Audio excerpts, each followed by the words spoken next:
Professor Sir Hilary Beckles, Vice Chancellor of the University of the West Indies, Professor Clive Landis, Pro Vice Chancellor and Principal of Cayfield Campus, Mr. Kimar Polius, Head of Country for Barbados, CABC Caribbean, Mr. Chris Darren, who isn't here as yet, but he's on his way, I was told, running a bit late from the Wyndham. Mr. Miles Bascom, Director of Cricket for Cricket West Indies. Dr. Ashkai Mansingh, Dean of the Faculty of Sport, University of the West Indies. Mr. Stephen Rowe, Sports Development Officer in the Ministry of Youth, Sport and Community Empowerment. Mr. Stephen Cumberbatch, relative of Sir Frank Worrell. Deans and heads of department, current and former members of the cricketing and sporting fraternity, other specially invited guests, members of the media, those who are viewing on UWITV, ladies and gentlemen, welcome to the 23rd Frank Worrell Memorial Lecture.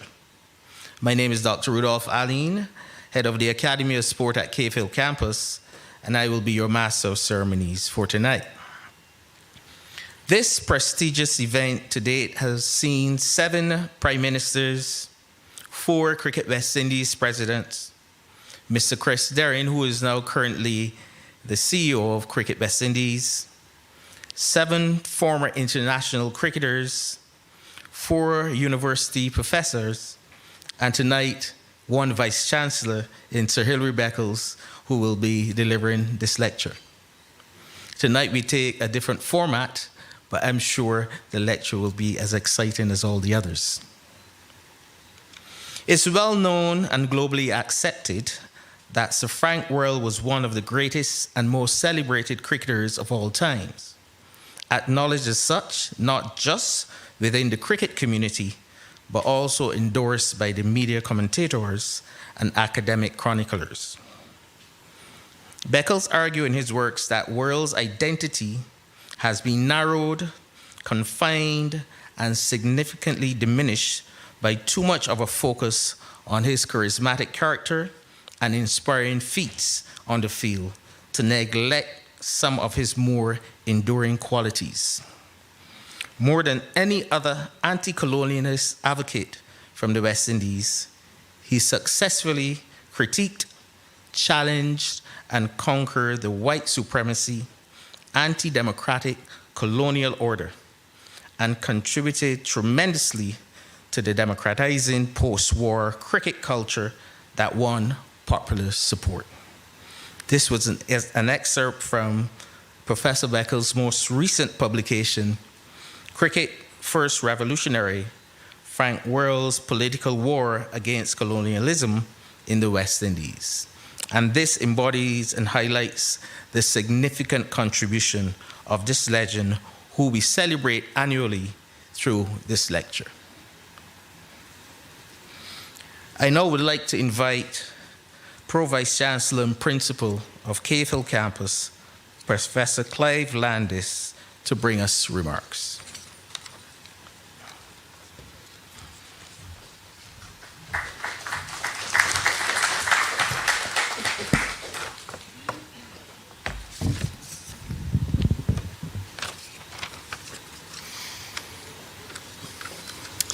Thank you very much, MC, Dr. Rudolph Aline, head of the Cayfield Academy of Sport, Professor Sir Hilary Beckles, Vice Chancellor, the University of the West Indies, Chris Deering, CEO of Cricket West Indies,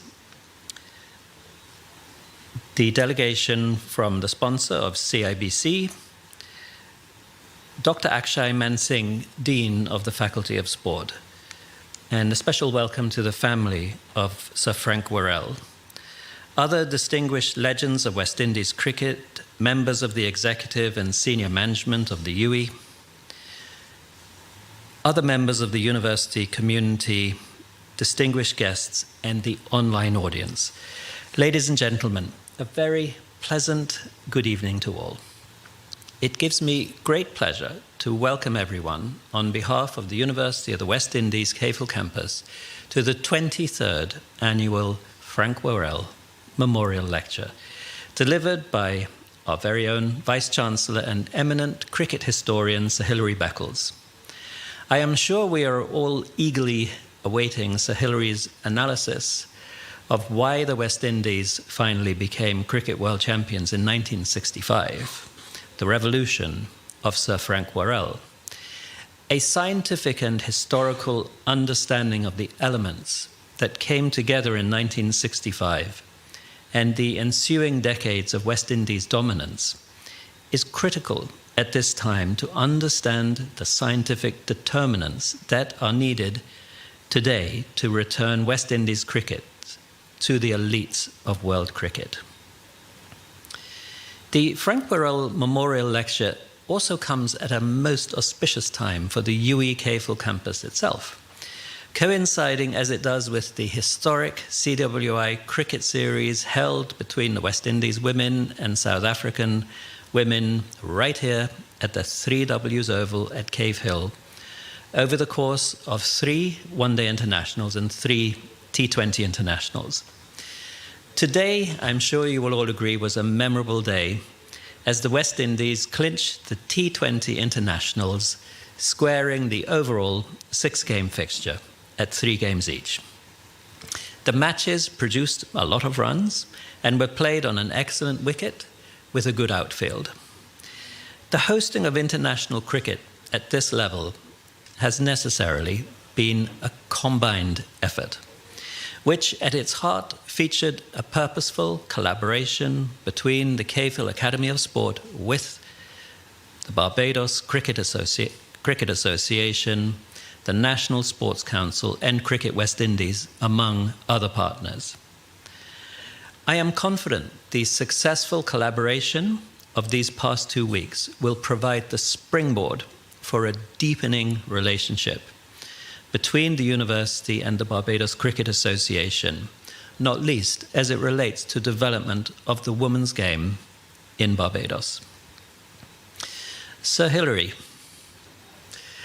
I hope that you have been able to find a moment between your many regional duties and responsibilities to feel a sense of pride and joy to witness how the remarkable cricket facilities at the 3Ws that you were instrumental in creating during your term as principal have played host to a historic international cricket series broadcast around the world.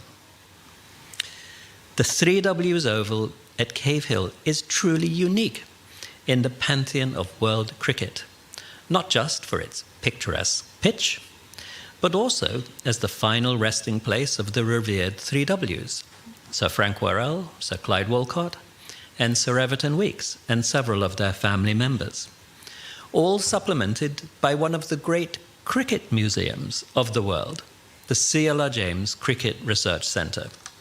Sir Hilary, in this setting this evening, in front of so many luminaries of cricket, I would like to thank you publicly for your vision in creating this unique cricketing treasure at Cave Hill.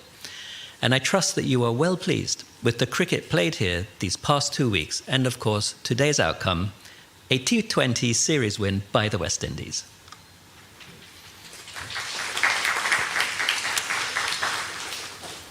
Without any further ado, ladies and gentlemen, let me conclude once again by welcoming everyone to the University of the West Indies Cave Hill campus that is firmly in the global cricket news today, and to this evening's 23rd annual Frank Walcott Memorial Lecture, delivered by my good friend and colleague, Sir Hilary Beckles. Please do enjoy the lecture.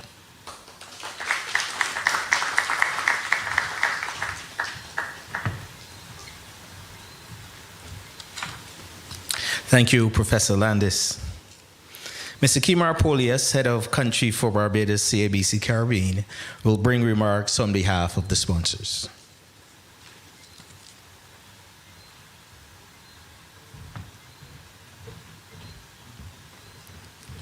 Good evening. Master of Ceremonies, Dr. Rudolph Aline, Head, Cave Hill Academy of Sport. The Honorable Charles Griffith, Minister of Youth, Sports and Community Empowerment. Professor Sir Hilary Beckles, Vice Chancellor of the University of the West Indies. Professor Clive Landis, Pro Vice Chancellor and Principal of the University of the West Indies Cave Hill campus, cricket legends and 1975 world champions, Sir Clive Lloyd, Sir Vivian Richards, Sir Andy Roberts, Lance Gibbs, Alvin Kalachharan, Derek Murray, Collis King, and other legends, distinguished speakers, deans and heads of departments, other distinguished guests, online audience, ladies and gentlemen. I am truly in esteemed company as I look out and see some of the cricketing greats here with us this evening. A special welcome to all of you. It is an honor to bring greetings from our bank on this very special occasion of the 23rd Frank Worrell Memorial Lecture.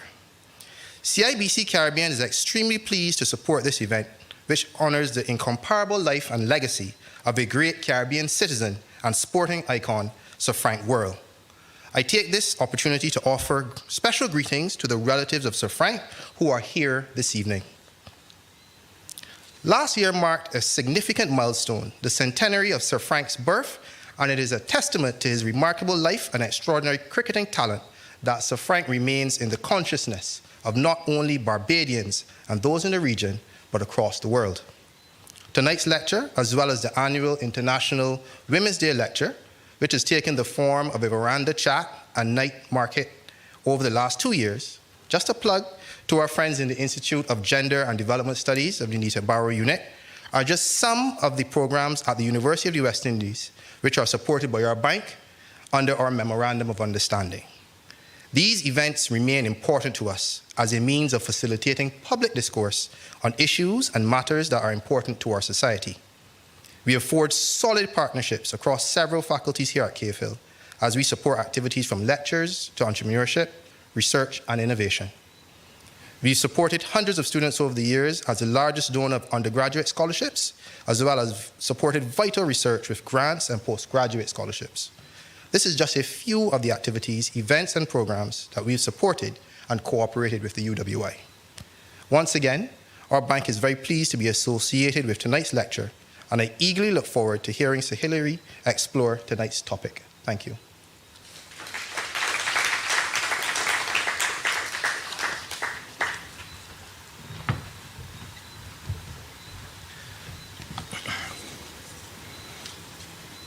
Thank you, Mr. Polius, for bringing remarks on behalf of the sponsors. Mr. Chris Darren was supposed to give us remarks on behalf of Cricket West Indies at this time, but he's running a bit late, so when he comes, we'll take those remarks. I now invite Dean Ashkai Mansingh to introduce the featured speaker for tonight.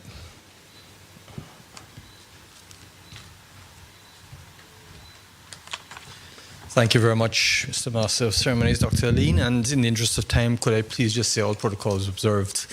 But dear friends and participants, welcome to the 23rd Annual Sir Frank Worrell Memorial Lecture. It's my pleasure to introduce our guest speaker for this evening. I think all of you know Professor Sir Hilary Beckles as the Vice Chancellor of our university, a globally known historian and social justice activist. But I don't know how many of you know him as I do, as a cricketer, a cricket lover, a cricket historian, and cricket administrator. Now, in the late 1960s, 3 boys from rural Barbados, in their teens, left the island to join their parents in England. Gordon from St. Peter, Roland from St. Philip, and Hilary from St. Andrew. All 3 of them played youth cricket for their respective counties, Greenwich in Hampshire, Butcher in Middlesex, and Beckles in Warwickshire. And they transitioned from the youth level to professional levels, but their paths diverged. Gordon Greenwich returned home to join the West Indies system. Roland Butcher stayed and became the first black player to represent England. And Hilary Beckles went off to Hull University in Yorkshire to become an academic. Not by choice, he wanted to play cricket, but parental pressure resolved that matter. But while at university, he did play semi-professional cricket, first for Hull City in the Yorkshire League and then for Barnsley Town. In fact, at Hull City, he opened the bowling with Neil Malinder, who went on to play for England. And at Barnsley Town, he batted in middle order with Martin Moxham, who you'll remember also went on to play for England. He then returned to the Caribbean. And here's where the personal story starts, because I was a 10-year-old boy playing for a team called the British High Commission, And for some reason, I wasn't allowed to drive then. So the Deputy High Commissioner came to pick me up and said that we're just going to pick up a young man from Taylor Hall who has just come to Jamaica and says he can play cricket. And so we picked up this young lecturer who had just arrived in Jamaica named Hilary Beckles. And that was the first time that we played together, me at 10 and him at a bit more. But then he went on to captain the Mona campus, and I played under him there as well. And then moved to Barbados, where at the age of 36, he became the university's youngest ever professor.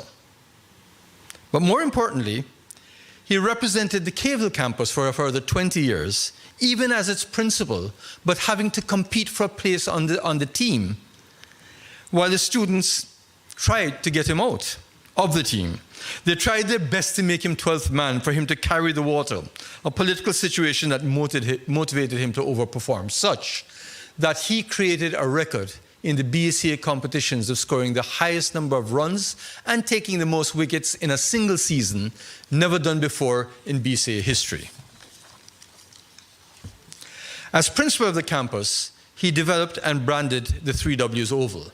Now, I will point out that all of the cricket grounds in the university system are called the Sir Frank Worrell Cricket Ground at Mona, at St. Augustine. But here it was rebranded as the 3Ws Oval, and it became an international venue in 2007 when we hosted the preliminary matches of the World Cup then.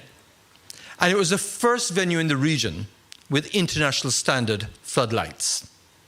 At that time, he also established the CLR James Centre for Cricket Research, and as a director of the then West Indies Cricket Board, he established and chaired the High Performance Centre, which is housed right here on this campus. And he also conceptualized and initiated this lecture series, of which we're having our 23rd edition. And just coming in, he pointed out to me that that inaugural lecture was given by Michael Manley, former Prime Minister of my country, and he stood in that open courtyard out there while 2,000 people sat in front of him. Apparently the sides were open, and delivered that inaugural lecture. What a legacy you created in this series here. Sir Hilary, as you know, has published several books on the history and future of West Indies cricket, including West Indies Cricket in an Age of Globalization that he published in 1998, which foretold the coming of franchise cricket and its impact on West Indies Test cricket. No one, it seemed, was prepared to listen then, and maybe even now. His latest book, to be launched in a few weeks, deals with the subject of tonight's presentation, cricket's first revolutionaries, Frank Worrell's political war against colonialism in the West Indies. The lecture is going to take the form of a discussion, and I invite the Faculty of Sports project officer, who you may know more as an internationally renowned commentator and a former West Indies cricket captain, Darren Gallagher, and I invite him to come on stage along with Professor Sir Hilary Beckles, and they will engage in conversation about the contribution and legacy of Sir Frank Worrell and his latest book.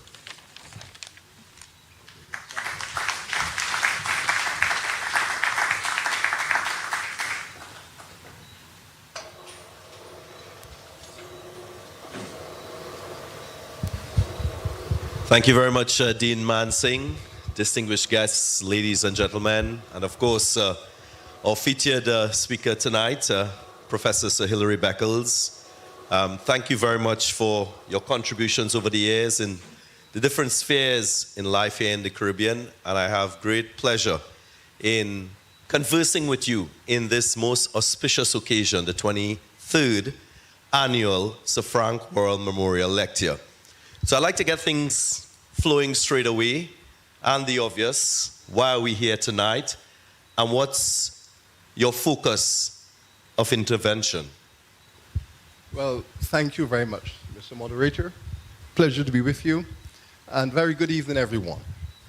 Thank you for coming out to be a part of this conversation. I think we're here to mark two specific historical moments, and then to reflect upon the phenomenal contribution of Sir Frank Worrell, which, in my opinion, has been minimized, grossly undervalued, and is in need to be refurbished. 60 years ago, our West Indies team defeated Australia for the very first time. In 1965, we finally became world champions of Test cricket. It's a powerful moment. And if I describe to you the bacchanal and the fete that happened in Barbados in 1965, following the success at Kensington, we'll be here all night. There's that. We'll get to that. But there's also the moment that last year, Sir Frank would have been 100 years old. And when I received an invitation from Wisden Cricket Magazine to prepare a paper to celebrate Sir Frank at 100, the letter from the editor ended with a statement: even now, we at Wisden believe that Sir Frank has been undervalued and underestimated. And that has triggered my interest in this subject here tonight. Having said that, is there a perspective that you're proposing to shed new light on Sir Frank's contribution to cricket and humanity? Yes, because you see, there's a tendency in most societies, and I think mostly in colonial societies, to pigeonhole individuals, to confine them to a specific area of activity, even though that person has demonstrated tremendous contributions in a wide range of areas. Yes, Sir Frank was one of the greatest cricketers of all times, no doubt.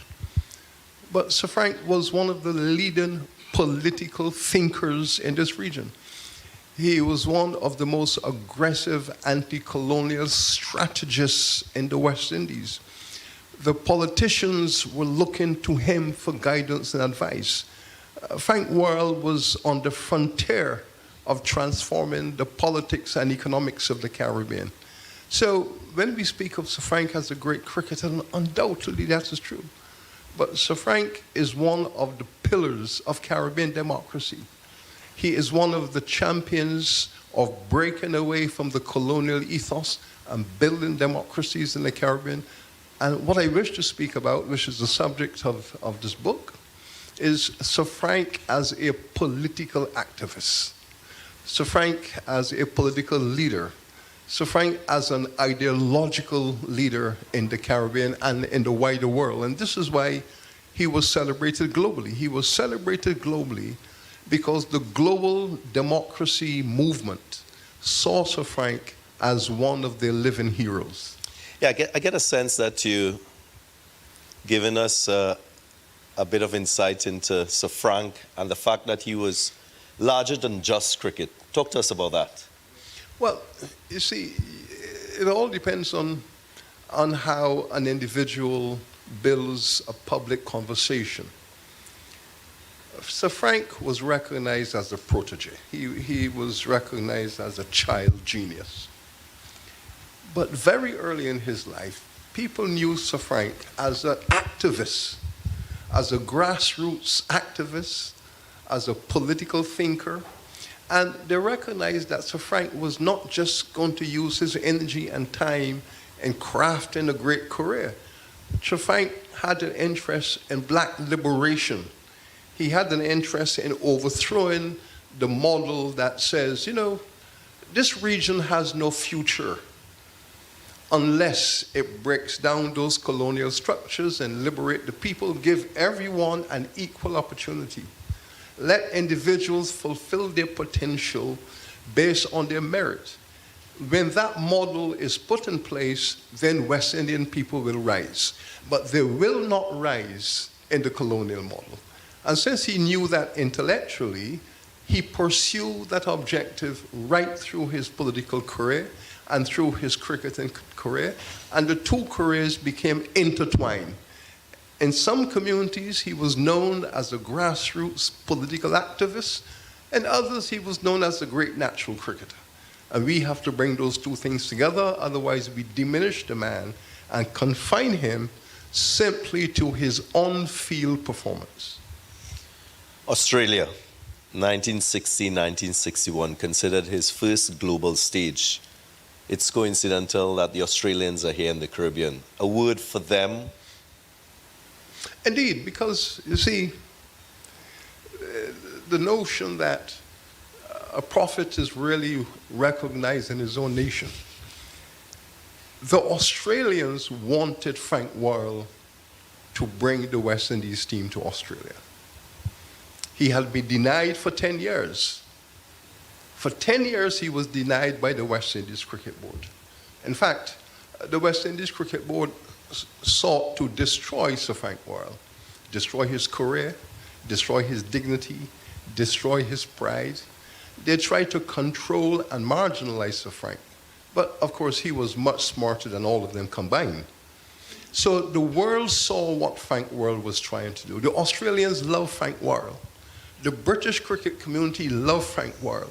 It was in the West Indies that the cricket boards mobilized all of the powers they had to bring him to his knees. But the Australians were saying, if you're going to come over here, you better bring Frank Worrell as the captain. That's the man we want to see. So the Australians were critical in breaking the white domination of leadership. They were saying, how can you have men like Atkinson and Goddard and Alexander? How can they be captaining Frank Worrell? It's madness. In fact, it's not only madness, it's the kind of racism that had to end, because the Australians had not forgotten that when they were in the West Indies in 1955, many West Indians, especially the white community in the West Indies, the white community in the West Indies would say to the Australians, you must put these niggers in their place. So Miller, the great Australian all-rounder Keith Miller, was embarrassed when he was in Jamaica to hear white Jamaicans saying, keep those niggers in their place. They were upset when they came to Barbados, and they were invited to receptions. And when they got to receptions, Everton wasn't there, Frank was not there, Clyde, and they would ask the question, where are the three W's? And Goddard, the captain, would say, well, we don't mix with them off the field. We play with them on the field, but we don't mix with them on the field. So the Australians understood that there was a cancer of racism in the Caribbean, and they wanted to see a West Indian team come to Australia, the best team with the best captain, to play cricket the way it should be played. So this is why the Australians were absolutely overjoyed when Frank Worrell was appointed captain. Quite interesting. So, Sir Hilary, let's back up a bit and go to the beginning of Sir Frank Worrell and him being a West Indian cricketer, 1948, something that you dubbed in your book as the launch of the Worrell Revolution. Well, you know, 1948 was an extraordinary year. On the other side of the world, it was the year in which South Africa declared apartheid as the formal policy of South Africa. On this side of the world, it was the year in which George Headley captained the West Indies here in the 48 tests against England and became the first black man to captain the West Indies team. And it was in that tour that Frank Worrell made his debut. It was in that tour that the young Frank Worrell saw how George Headley, the legend of West Indies cricket, had been treated. It was in that tour that he also saw how Larry Constantine, the greatest West Indian all-rounder of all times up to that moment, how he was treated. Someone gave him a copy of Constantine's book, which was written in 1933. And Larry Constantine, at the head of his game, for the West Indies, wrote this book called Cricket and I. And in this book he said, West Indian people are moving towards self-liberation, democracy, and justice. The West Indian people are on the move, they're on the rise. But what is holding them back is the model in cricket. The model in cricket of the white man on a horse and black and brown players running around the field, and there's a white man on a horse. And he doesn't qualify to be on the horse, but he's on the horse. He says, I want to see this change before I die. Constantine said, there's a young man who will do this for us. Frank Worrell just arrived in the team, youngster, just arrived. And the elder is saying, we have found our man. This young boy is the one who will lead us out of bondage. That was how they saw Frank Worrell in 1948 as a young boy. Wow. So great responsibility placed on him from very young. Now tell us about his allies, both home and abroad, and maybe his foes, given that type of responsibility. Well, it was a very intimidating situation because in 1948, West Indian cricketers from the Indian and the black community had no power. They had no say. Cricket was being controlled by the merchant class, and in particular, one of the most powerful men in the Caribbean, Sir Errol dos Santos, who ran cricket in the Caribbean with an iron fist. He was a powerful, rich corporate man. He had tremendous political power in Trinidad. Even the governor of Trinidad was afraid of him because he had accumulated a tremendous amount of wealth and institutional power. Now, this is the man who had not only intimidated the administrators around the region, but also Constantine, Headley. They were afraid that they could have been banished from the West Indies team, never to be seen again, because of the authority of dos Santos. And Frank was now faced with that situation at the outset. Of course, he would have heard from many of his friends and colleagues, well, be careful. You have to understand what you're up against. Don't mess with these people. You know, you'll be destroyed. Don't do that. And it came to a head after the 48 tour. And by the way, Frank had a phenomenal performance in his first series as a cricketer. I think he topped the batting averages by quite a distance. We know he scored 97 in his first, 100 in his second, and Frank just kept scoring runs. He was just a youngster. And when the team was selected the following year to go to India, Frank made it clear to them, listen, most of the members in the team are very rich people. And he told them, I have no stocks, I have no bonds, I have no shares, I don't own a plantation, I have no merchant houses in the city, I don't collect rent, I need a salary to support my family. Of course, father was traveling, mother was in the US, he had siblings and cousins, grandmother looking after him. And they had made it clear to him, we're not going to give you a salary. If you're going to play, say you're going to play. No salary. We're not even going to discuss it.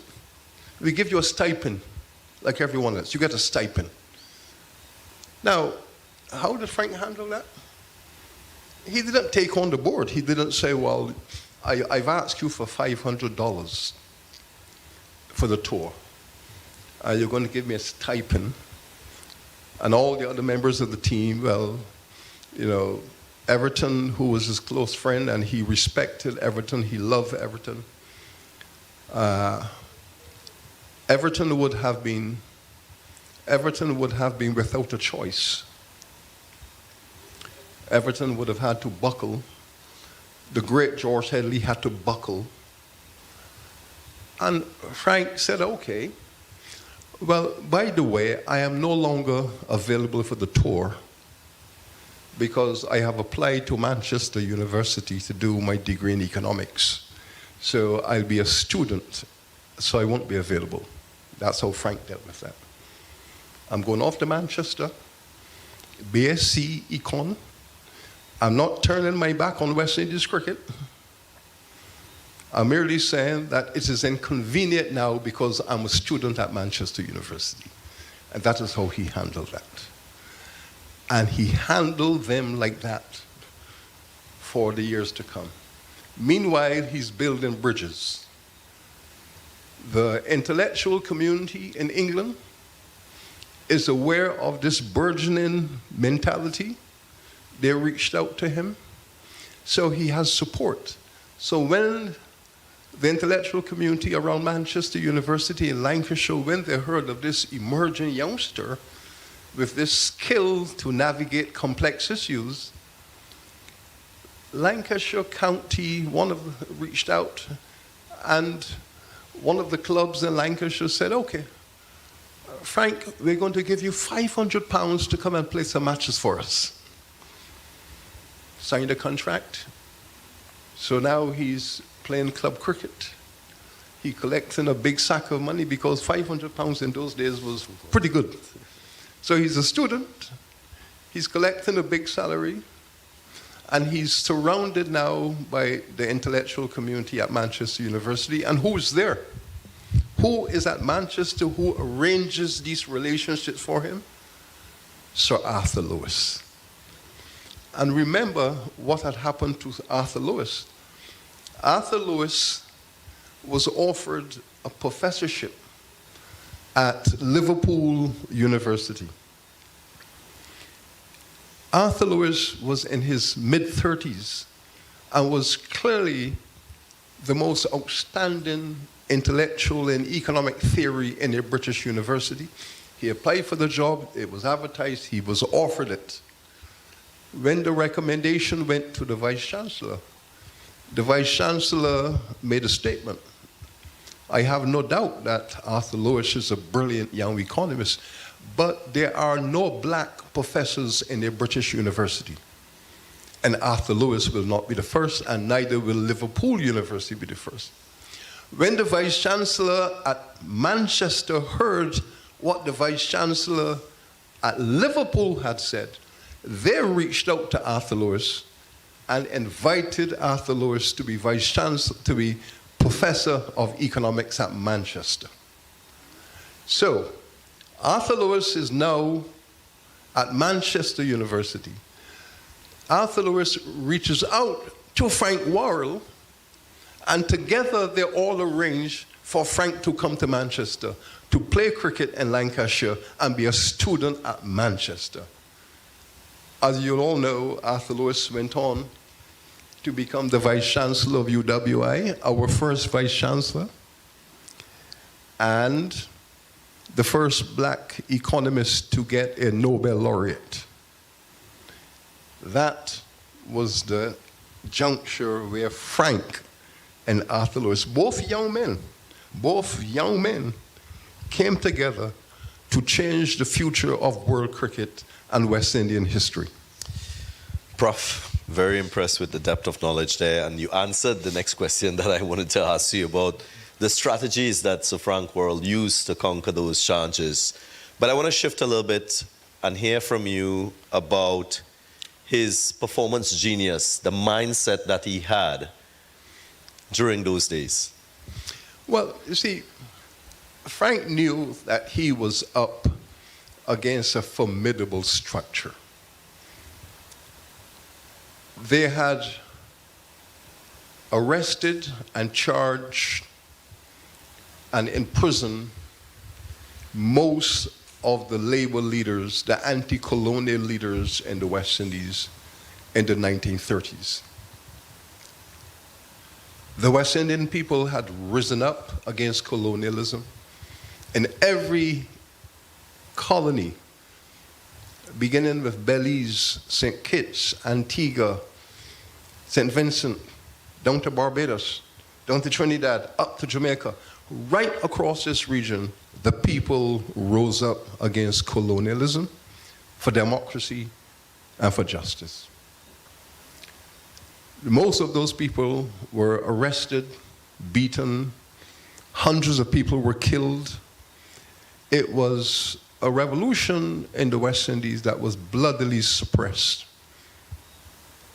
We know of the suppression here in Barbados, the arresting of Clement Payne, put him on a boat, deported him to Trinidad, arrested people, shot people, beat up people, imprisoned people. It was a bloody affair in Barbados. So Frank, as a young man, is fully aware of all of this history. He had seen it in Barbados. He had seen what happened here in his own country. And he knew that cricket was just an expression of that structure that he and everyone else had been fighting against. And therefore, there were two ways. One is to build a network of like-minded people to work together globally to bring an end to this system. The West Indian politicians were trying, and they had been trying, no doubt, in the 40s and 50s they were trying. But Frank took that struggle to a higher level by saying, I'm going to overthrow the cricket system, replace the cricket system with the democracy model, and then show the politicians what they must do in politics. So Frank is doing this in the 50s and showing the politicians how to do it and what they must do. How you must argue theoretically that the region has no future without democracy, and how you must argue the merit principle. To do that, he connected with the labor movement in Britain. Through Arthur Lewis, he connected to what was called the Fabian Society. The Fabian Society was a socialist movement in Britain that supported West Indian democracy. So they were the progressive flank of the British Labour Party, seeking to democratize not only the West Indies, but Africa and Asia, including Australia. So Frank became very integrated into the Fabian movement, very integrated into the progressive cause. And that network in England protected Frank Worrell. In fact, they protected Frank Worrell from the racism in the Caribbean. And I will give you one example of how that was done. When Frank Worrell said that the region has no future without the democracy model, where you give people opportunities based on their skills, where you promote and advance people not on their race, but on their capacity. And while he was pushing that, of course, we know one of the effects of that. They, in turn, accused Frank Worrell of being a racist. So the West Indies Cricket Board branded Frank Worrell a racist, that he was against white people, when in fact, there was nothing of truth in that at all. So what did the British do to help Frank Worrell? George Duckworth. Duckworth became the leader of the Commonwealth cricket team. Because, you know, during the war, there was no cricket. After the war, you're rebuilding cricket. Duckworth organized a series of matches called the Commonwealth 11. And the Commonwealth 11 will go to India and play friendly cricket in India. What did Duckworth do? George Duckworth, prominent Lancashire cricketer. They made Frank Worrell the captain and told Frank, captain the Commonwealth team to India. And they went to India, and Frank Worrell was now in India as the captain of the Commonwealth team, captaining a white team and winning matches in India with a white team while the West Indies Cricket Board was saying he was a racist. So his friends allowed him to destroy that argument, and they systematically rallied around Frank to undermine those things so that Frank could emerge, because they saw in him a genius for the future. So Hilary, were there signs of his philosophy and politics in his early days? Well, you know, history suggests that people like Frank Worrell, they are born that way. It's hard to imagine how they become like that. It's like something in the DNA. Frank goes to Combermere. He's 11 years old. He goes to Combermere High School, one of our prominent high schools. At 13, he's playing cricket with test players, national players. At 13, he was a genius. How is this 13-year-old boy so skilled that he's playing with test players and national players and knocking around the Barbados team, and he's only 13? At school, he's having a tremendous problem with the curriculum and with the leadership of the school. He writes in his book later on, very painfully, how at school he was called an arrogant, big-headed little boy. So he had to live with that. Arrogant, big-headed. Because he would be asking them questions about the curriculum. What's all this Columbus discovering people? What is this foolishness? I mean, what is this? The sun never sets on the British Empire. What is all of that? And he's rebelling against that. He's always in the headmaster's office. He says at least once a week he's in the headmaster's office being caned because he cannot accept what he's being taught. His intellect is rejecting the education he's receiving. So he becomes a rebel student, and he believes that he was singled out and that he spent more time in the headmaster's office than any other student in the school. So, what does he do?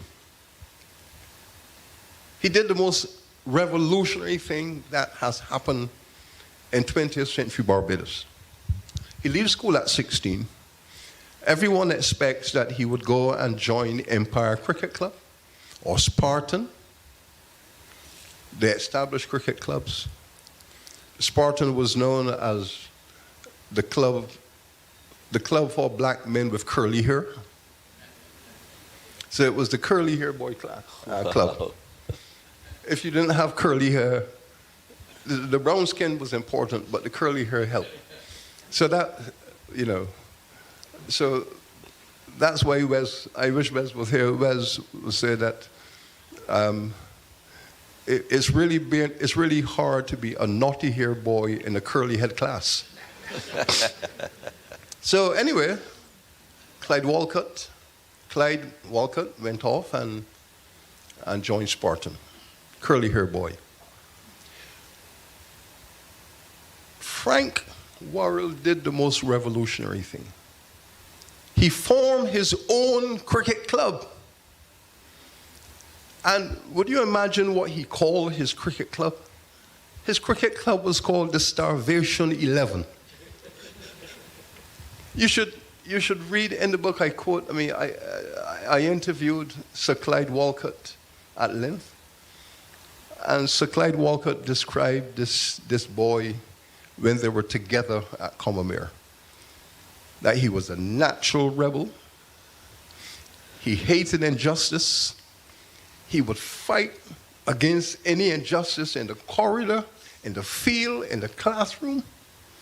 So when he went off and formed this club called the Starvation 11 and invited Clyde to be a part, Clyde said, no, thank you very much.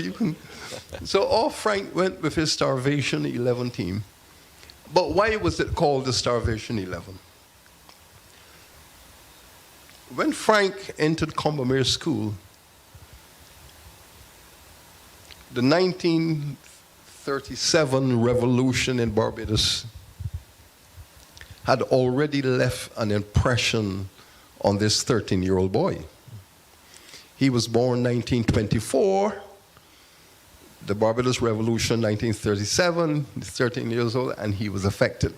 And Clement Payne, the leader of that revolution, used to begin some of his political meetings with the Socialist International song. In 1884, the socialist movement of the world had its own emblem and its own anthem. And the anthem of the socialist movement was, "Arise, ye starvelings, you, the wretched of the earth. This is your time to rise for justice.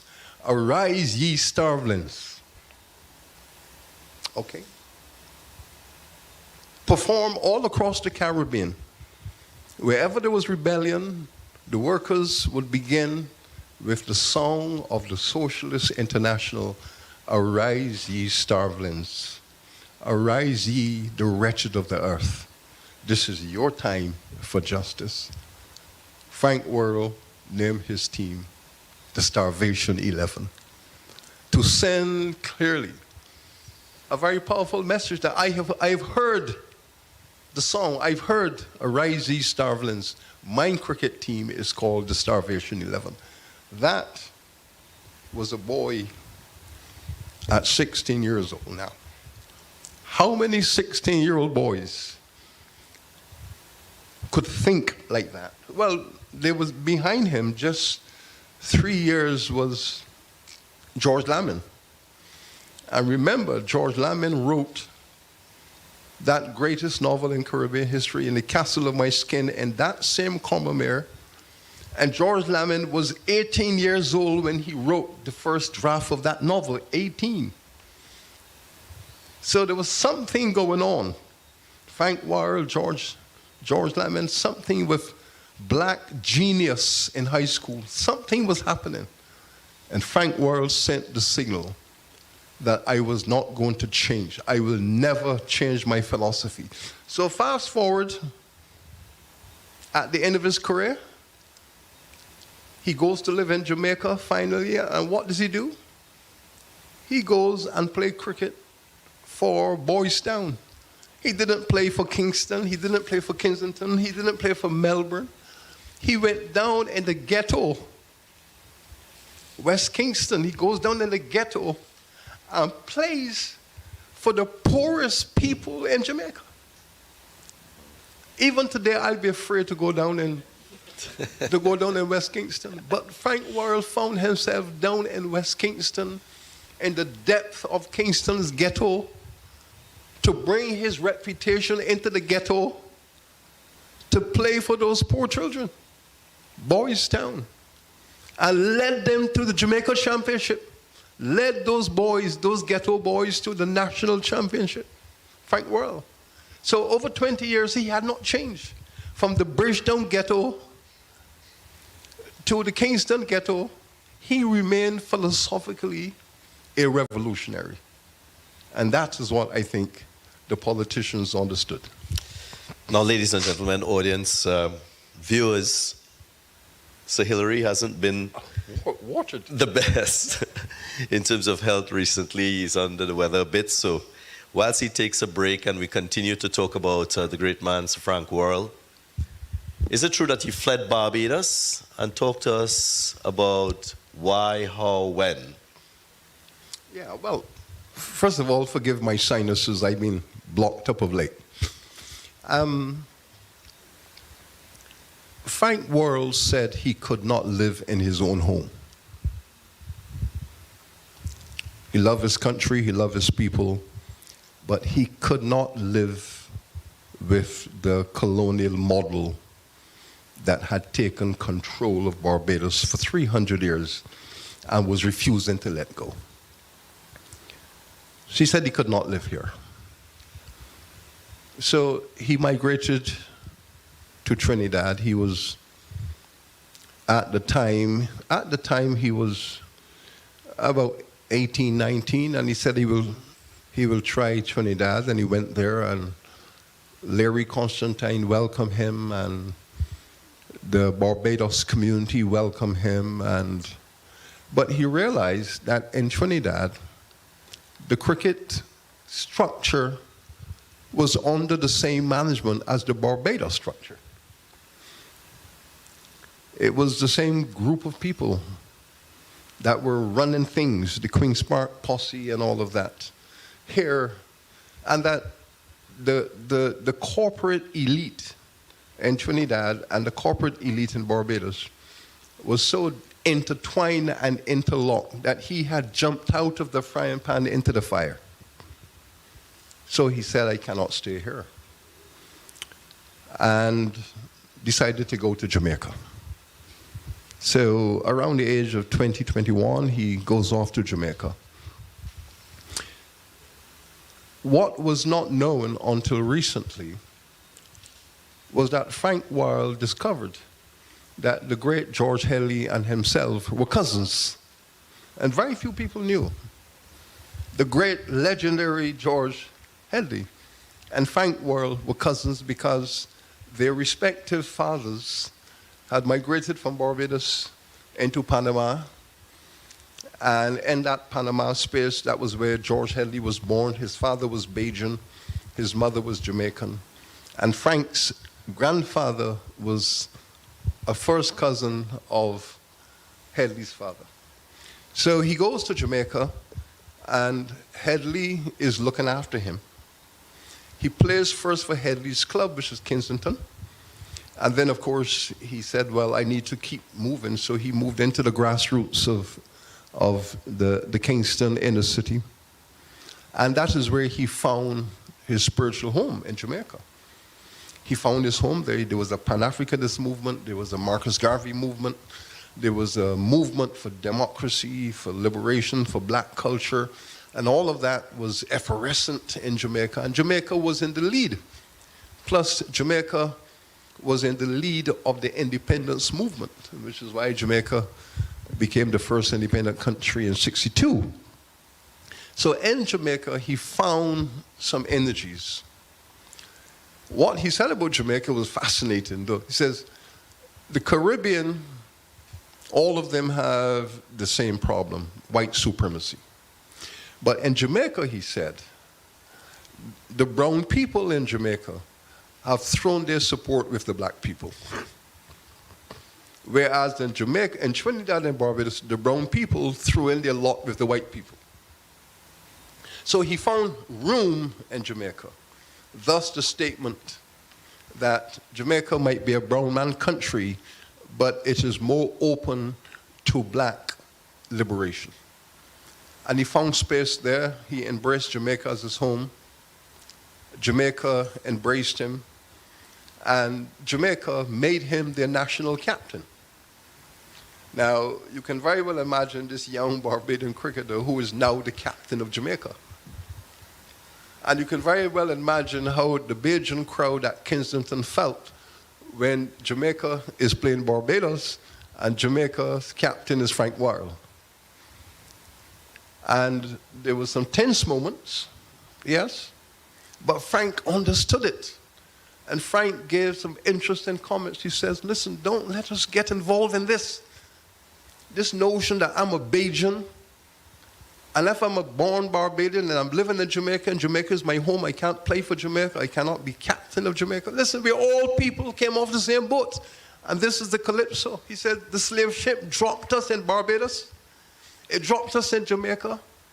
And we must stop talking about which island you're from. We're all from the same place. Stop this. And Frank was very clear that we were all Caribbean people and we must stop this island nonsense. And Frank didn't back away from it. He went straight in. We're all West Indians. We have a common destiny. Stop the island thing. And that was where Frank went. So I think everyone recognized that. And that is why when Frank ultimately became the West Indies captain, every cricketer in the West Indies knew where Frank stood. They all knew what Frank stood for. that he was a federation man, he was a federation leader, he was an integration leader, and the cricketers knew that. And that is why they rallied around Frank Worrell in an evangelical kind of way. It was extraordinary. Prof, well, you've just explained the regional aspect of Sir Frank Worrell.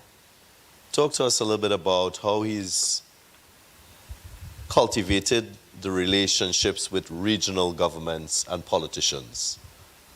Well, Frank took on a 10-year struggle. 1949, when he went off to university as a strategic move. 1959, 1960, when he's made captain. So the 1950s is Frank Worrell's decade. This is Frank Worrell's decade, from year one to the end. And much of the history about Frank Worrell is written to give the impression that that decade of Frank Worrell, 49 to 59, that Frank was moving to the left, moving to the right, he was dodging bullets, no. They give the impression that Frank's decade was like a series of coincidences, a series of unrelated events. But on the contrary, if you examine that decade in detail, you will see that Frank was making some very strategic moves, anticipating what the West Indian board was going to do, not reacting to the board, but moving ahead.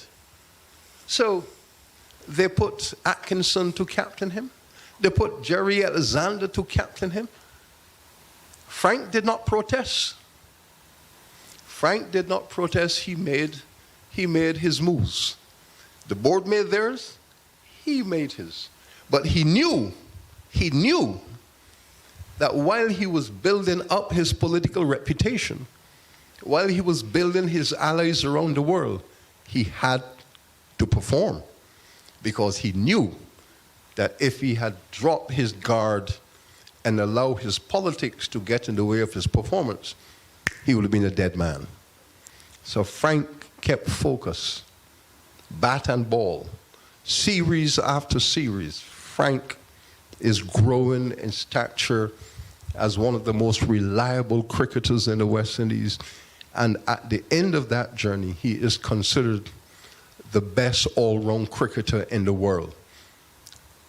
And they saw how he performed. They saw in 50, what was his reaction? He didn't go into India, pay me or I'm not going. They don't pay him, he goes off to college. He comes back into the team because West Indies are now playing England. I can't let down West Indian people. I have to play no matter what they offer me, I'm going to play. If they offer me chicken feed, I will still play because we need to beat England. So he comes back in. What a phenomenal performance. You know, some people say to this day that the century he scored at Trent Bridge is the most beautiful thing that cricket has ever seen. Opening the batting in one match, opening the batting and opening the bowling in the same match. What kind of cricketer is going to open the bowling, bowl all day, and open the batting as well, and bat through the innings, open the batting and the whole team collapsing, he's still out there? What is the message that he's sending to the West Indian people? I will open the bowling and I will open the batting. And I will bat from the beginning to the end. The message is, I will not let you down. So while I am fighting the West Indies Cricket Board, I am not going to let down the people. I'm going to give them what they deserve, performance. So the politicians rallied around him because they saw what he was doing. He and Eric Williams became close friends. Eric Williams, who is struggling to take Trinidad and take possession of Trinidad and move Trinidad through to independence. He and Eric are like this, bonded. Norman Manley of Jamaica. He is integrated into the political struggle. So he is an ideologue of independence and nationalism. The politicians are revering him and looking to him to continue to push, keep pushing the message. Give me a team of West Indians.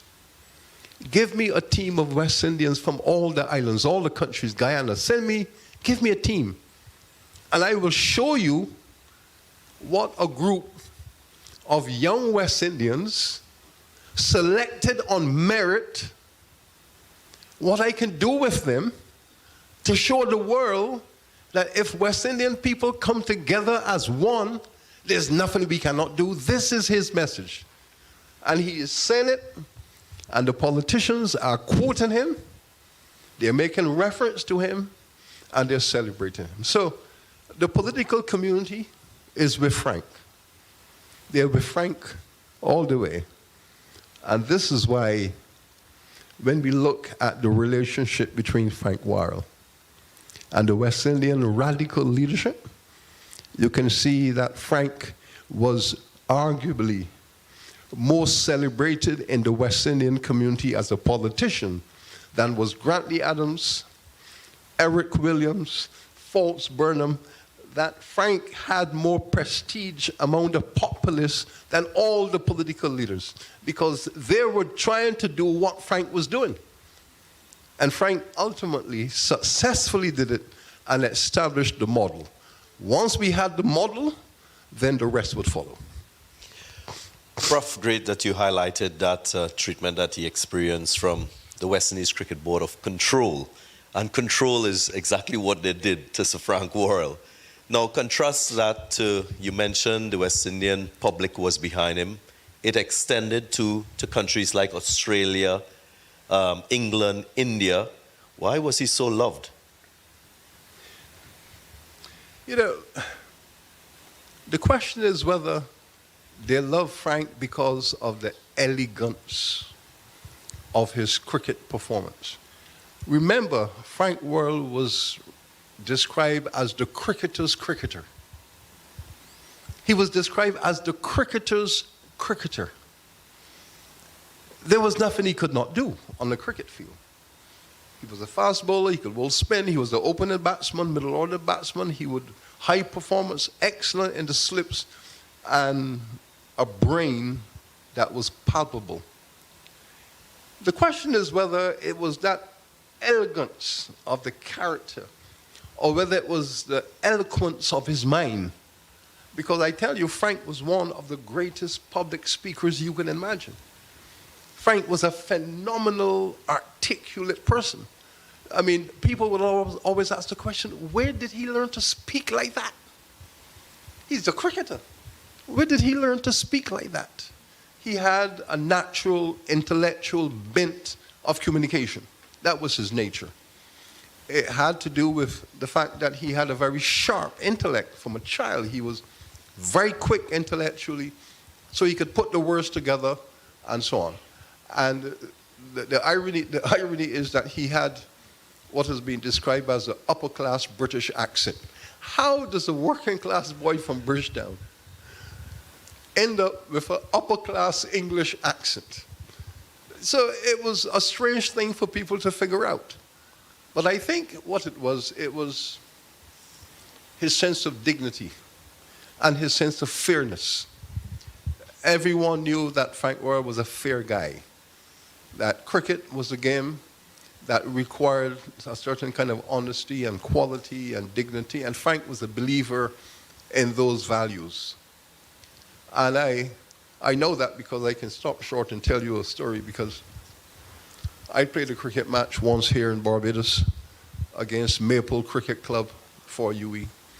And I went into bat and I was caught behind for naught. And I was in my position. And when I head down and when I look up, I saw the umpire saying, "Not out!" And I could not move. I could not and did not move. When I got into my 70s, by then I'm feeling so guilt has taken over my heart. And I decided I'm going to swing my bat no matter how, and I want to get out, because the cricketers I was playing against, some of them were my students, and one of the students said, "Professor, I cannot believe that you are a thief." and I said, I'm a student of yours. I look up to you. Are you a thief, man? And I've shame and guilt, and I'm swinging my bat, and each time I swing my bat, it was 6.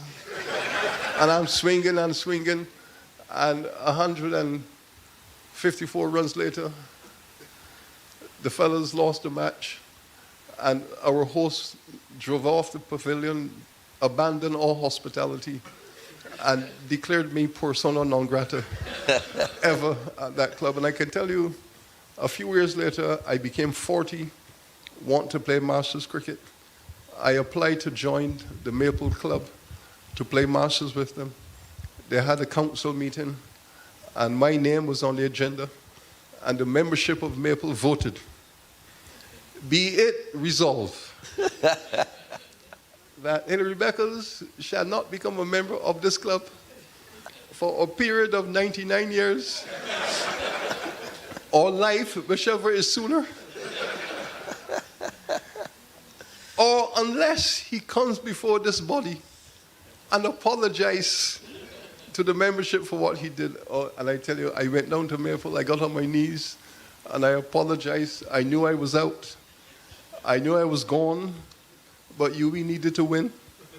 And I didn't walk. That has haunted me for decades. And I didn't feel justified in my heart until I won, or helped to win, the Masters Cup for Maple. And that was reparations I paid. But I can tell you, honesty, Frank Worrell believed in the constant demonstration and proof of the dignity of cricket as a fine game for human beings. And he was known for that all over the world, his values, treating the opposition with dignity, treating the umpires with celebration. I mean, he was just a remarkably decent human being. And I think everywhere he went, people warmed to him. He was a fine speaker. And he was always on the lecture circuit, being invited to speak everywhere. When he passed away, he was in India receiving an honorary degree. Then the Indian government said, "So Frank, you have to give a series of lectures to young people." And Frank was going from town to town, giving speeches to Indian children, young Indian students and so on. And that is what he was doing. He was always out there as a motivational speaker for humanity, and high moral character, and that was the kind of man that he was. Great. Prof, tell us a bit about Sir Frank Worrell between 1950 and 1960, that decade of terrible decline in West Indies cricket. Well, certainly the decline of the 50s motivated Frank. And he wanted to prove that it need not be like this. We go to England in 50, out of India. We beat England for the first time. For the first time, we beat England in England, that famous series, the 50s series, Cricket, Lovely Cricket, and so on, at the height of our emotional game. The next year, we go to Australia 51. This is a big showdown, because we've now defeated India, we've defeated England, and we're going to Australia, we're going to take on the Aussies, and we're going to beat Aussies, and this is settled, this is established as a clash for the World Championship. We go to Australia. Australia slaughters us. I think it was 4-1. Frank is horrified. He is forced to come up with an explanation. How could a team that performed so well in England a year ago perform so poorly here in Australia? Well, how could we explain this? Virtually the same team. Goddard, Three W's, virtually the same team. How could this happen? Frank analyzed it and wrote an analysis of what actually happened. He said, in England, we went there to fight the empire. Mr. Goddard is a good cricketer and a good captain. So he's not criticizing John Goddard at all because of his whiteness. No. He said, no, we all rallied around Goddard in England. The team rallied around Goddard in England. But when we came home to the West Indies, the media presented our victory in England as a victory for the colonial model. The colonial model. The white man leading brown boys and black boys onto the field. The skills are with the black boys and the brown boys, but the leadership is the white man. That's the colonial model. And that is how the media explained how we won in England, that Goddard was leading some talented black and brown cricketers, and he got the best out of them. So it's a victory for the model that had been in place for 300 years. Now, what Frank said and wrote was that when the media carried that story, and Goddard did not refute it, when they got to Australia, they all backed away. They backed away. Said, okay, skipper, okay. You have all the answers. You're the man on the horse. Okay. So the black boys stood back, nothing to offer. Did as they were told. And the whole thing collapsed like a pack of cards. Because he went on to say, in England, Goddard had so many ideas. His players would come into him and say, skipper, try this, skipper, try that, skipper, try this. And he was surrounded by the ideas from his team, and the ideas were excellent, and we beat England. Went to Australia, players had nothing to say. Nothing to say. So, the team crashed. Shows the philosophy of democracy and collective leadership. The team crashed. Then it kept crashing. Australians came down here, almost killed us. England came, and we just, every year after year, so from 1951 against Australia down to 59 when England came and beat us again. We went to England in 57. Goddard had retired. And rather than ask Frank or Everton to captain the team, they brought Goddard out of retirement to captain the Three W's. And off they went again, and England almost killed us.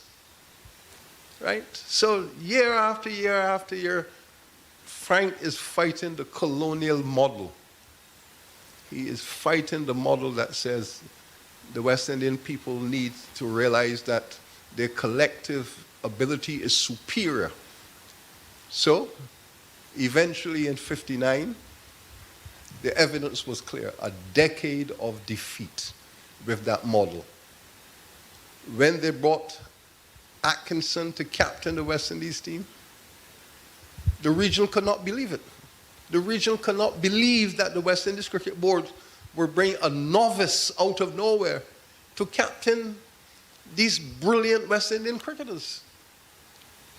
Total collapse, total waste of time. And in the end, Jerry Alexander, another good, decent guy, yeah, nice Jamaican boy, and they brought him to captain the Three W's again and all of the others. It was a disaster. So we had a model that was fluttering and fluttering and fluttering, and finally crashed in 59. So by 59, when it had crashed after 8 years of humiliation, in Trinidad and Port of Spain, in that test match, when we are losing the match and the series, the Trinidadian public invaded the field, bottles, mash up the whole match. No Frank Worrell, no cricket. Mash up the cricket match. The umpires had to call off the game for the rest of the day because bottles everywhere. No Worrell, no cricket. We are fed up with this. Right? We're fed up with this kind of leadership thing. Give us somebody who can lead us. And that riot in Port of Spain, that was the riot that turned the tide. No Worrell, no more cricket. That was the writing on the wall. The West Indies Cricket Board now had no choice. A whole nation of people all across the region had to take matters in their own hands to get good leadership. That was the Worrell circumstance. C.L.R. James, in his book, Beyond the Boundary, presents a narrative of events that followed. Elaborate a little bit more on those. My own research on this matter, day by day, month by month, suggests that C.L.R. James, who is one of the finest writers and intellectuals that this region had ever produced, I believe he inserted himself into the narrative, and because he was the one who wrote the history, everybody has come to believe it. It needs to be revisited. This is what actually happened. C.L.R. James and Eric Williams had fallen out. Eric had emerged as the dominant leader of the PNM in Trinidad. C.L.R. James had been trying to upstage Eric Williams, who he saw as his student and little boy. And he could not believe that Eric could have outfoxed him in the leadership of the PNM. And Eric made it clear that he was no longer welcome in the party. So they took away his function as editor of the party newspaper, and they made it very clear that he was no longer welcome inside of the PNM. James was in his hotel packing his bags to catch a flight to England. He was on the way out. His political career in Trinidad had come to an end, and he's on the way out back to England. He was not at Queen's Park watching the match. He was in his hotel packing. When he heard on the radio that there was a riot at Queen's Park,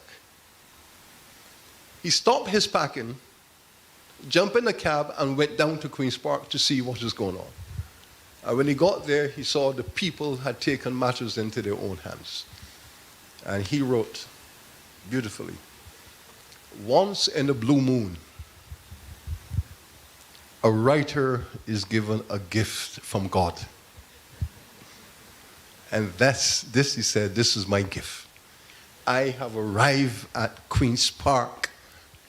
The people are in revolt. The people have spoken. And I am now going to become the scribe of the people." And he abandoned ship and became the author of a series of magnificent articles indicating that Jerry Alexander has no right to be the captain of a team in which there's a man called Frank Worrell. Frank Worrell is the only rational, logical leader of West Indies cricket. And if the West Indies Cricket Board does not stop this foolishness, we're going to stop cricket altogether. And C.L.R. James wrote some articles and were all over the West Indies Cricket Board and told them, you better stop this nonsense and put the man where he belongs, or we are going to launch a Caribbean war against the West Indies Cricket Board. And James wrote it. He went down on it. Now, arguably, those essays were very influential. But the only problem is that by the time James had gone literally, magnificently, highly productive, by then the West Indies Cricket Board had already made the decision. And he was calling on Frank to make a victory statement. Frank knew that he had won the battle. He had now positioned directors on the board. He had allies on the board now. The people have now spoken. Alexander, who was the captain, in his letter of resignation, he asked the board to relieve him of his duties because there is something that has taken over the Caribbean called Worrellitis. It was Alexander who coined the concept Worrellitis. He says, I too am now a victim of Worrellitis. There is no cure.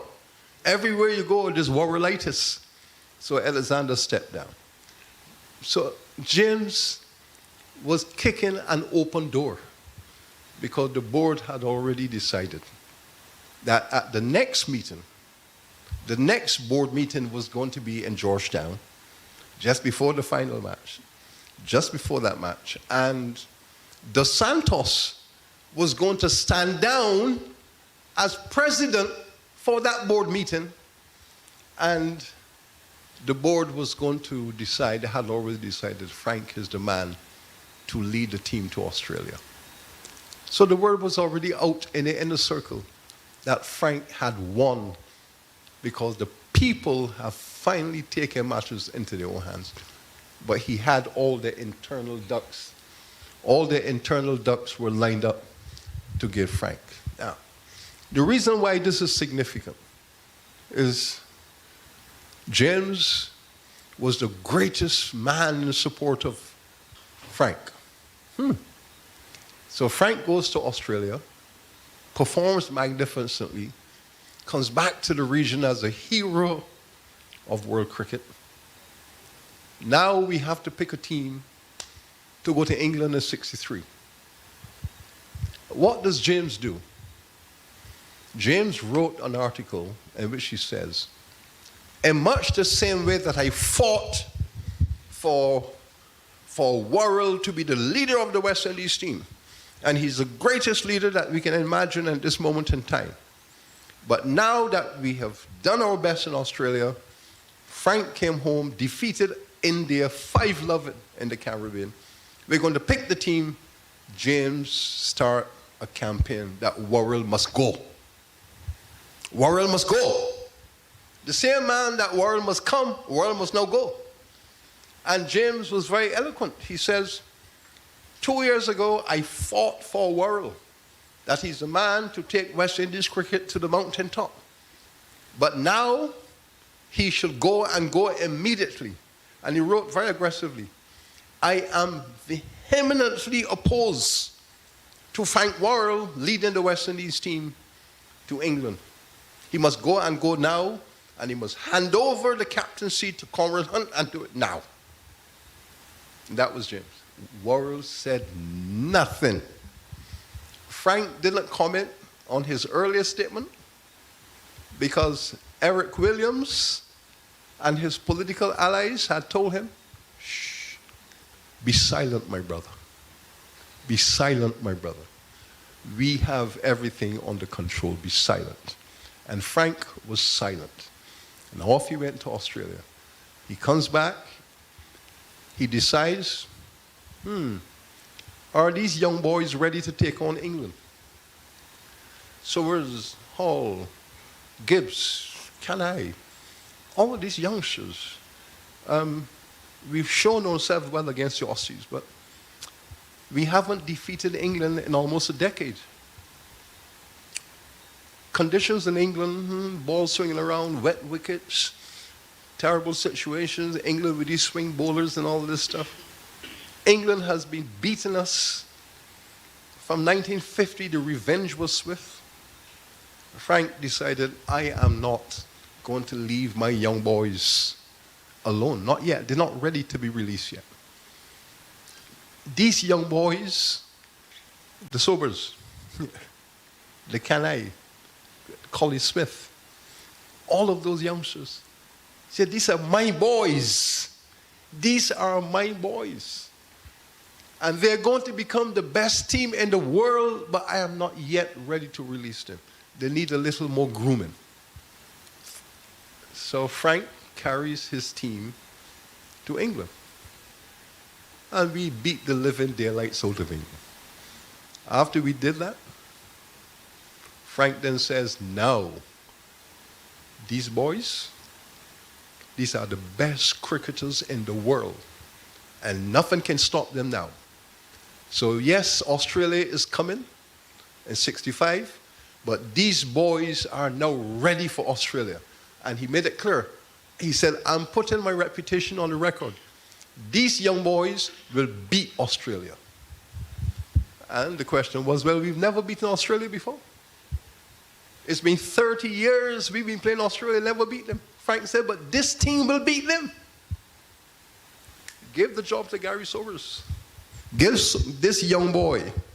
And note Frank's mental construct. Arise, ye starvelings. This is the first time that a little ghetto boy from an inner city, no high school, nothing, no university graduate, nothing, just the sheer brilliance of intellect of a young boy. This is the boy who will lead us. Tactical genius, insight. Give Sobers the job. The structure said no. No. Sobers must wait. Give Conrad Hunt the job. But by the time that conversation started, the English respected media, led by the famous and legendary E.W. Swanton. E.W. Swanton, English intellectual, cricket connoisseur and analyst. E.W. Swanton had become one of Frank Worrell's best friends. And E.W. Swanton used his skill in the British media and British society to rally British opinion around a Caribbean injustice that is about to happen. And told the Caribbean people, don't do that. Listen to Frank Worrell. E.W. Swanton, brilliant, phenomenal English intellect, says, listen to Frank Worrell. And he rallied public opinion in Britain around Gary Sobers because he was Frank's choice. And Frank knew exactly what he was talking about. And Frank said, the only way we're going to beat Australia is by tactical genius.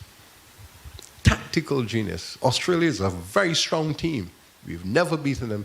We need tactical genius. Frank says, this Sobers boy, he has all of the tactical genius to bring Australia down. And boy, was he right. Boy, was he right. And here we are, ladies and gentlemen, in 2025, 60 years since we first defeated Australia. So, Hilary, brief reflections? You know, everything is subjective, according to some sociologists. Everything begins at home.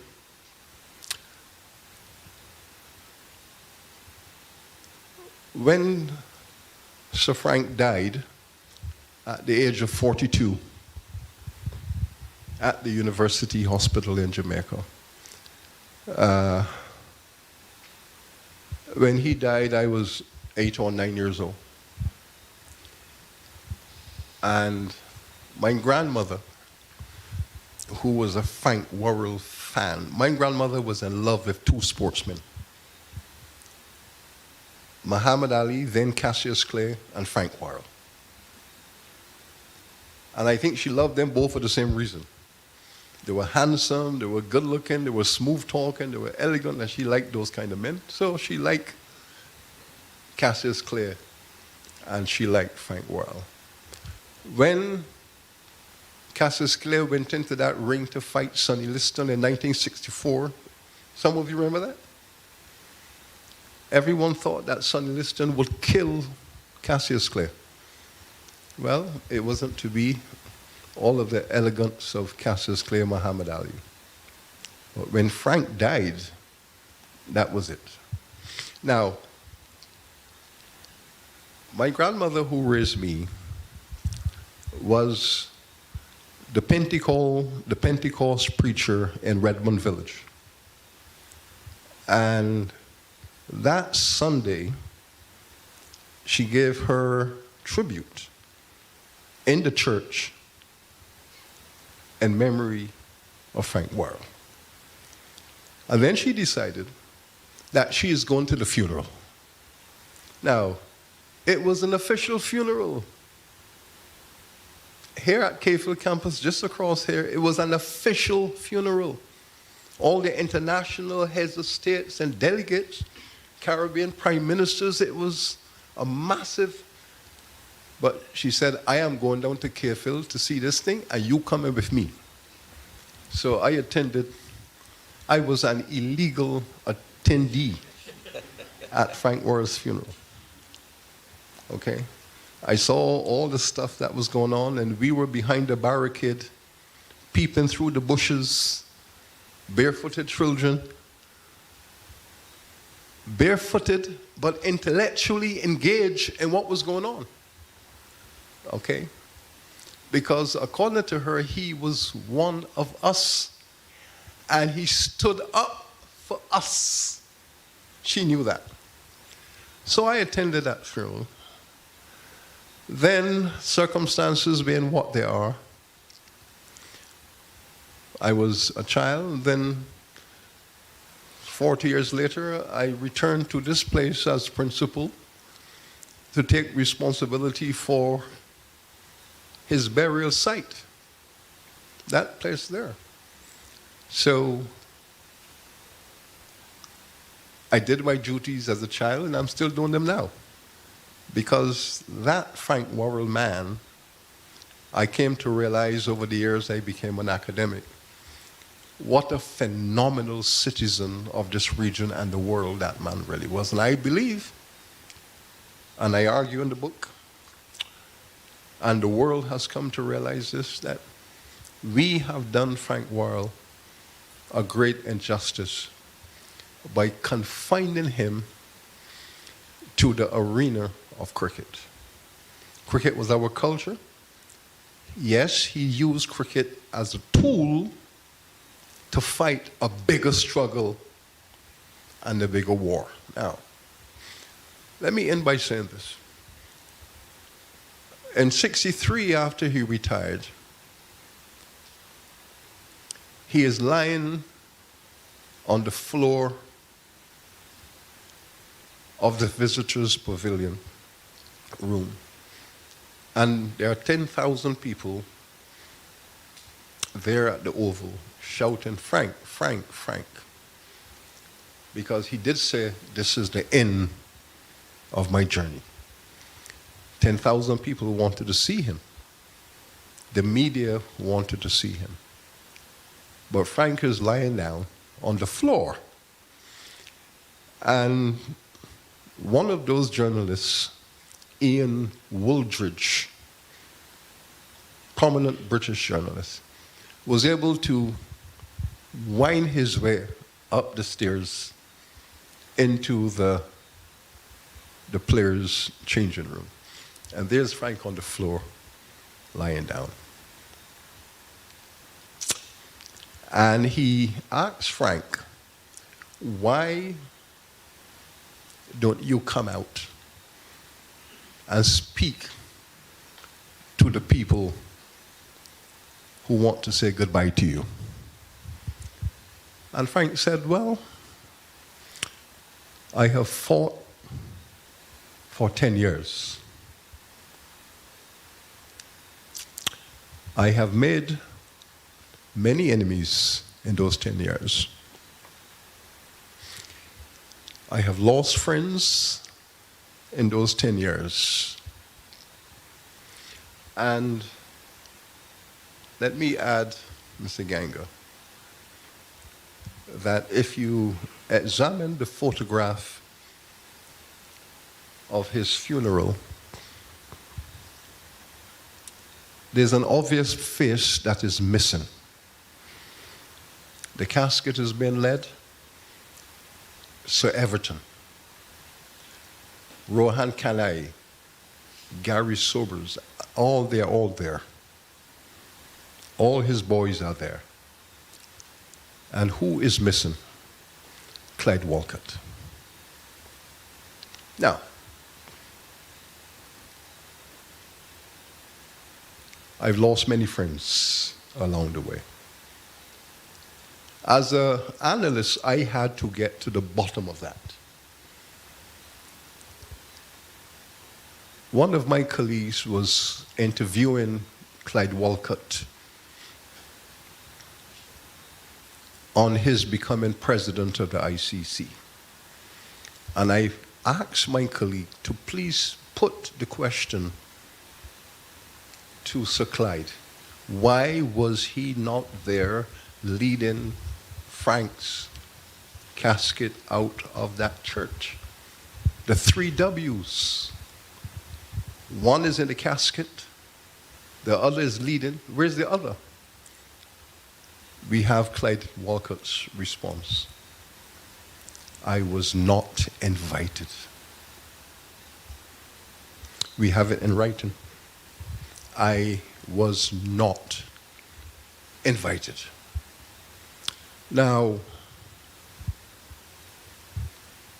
during that 50s period, when the West Indies Cricket Board had chosen someone that if they had no choice but to appoint a black captain, it would not be Frank, they had chosen Clyde.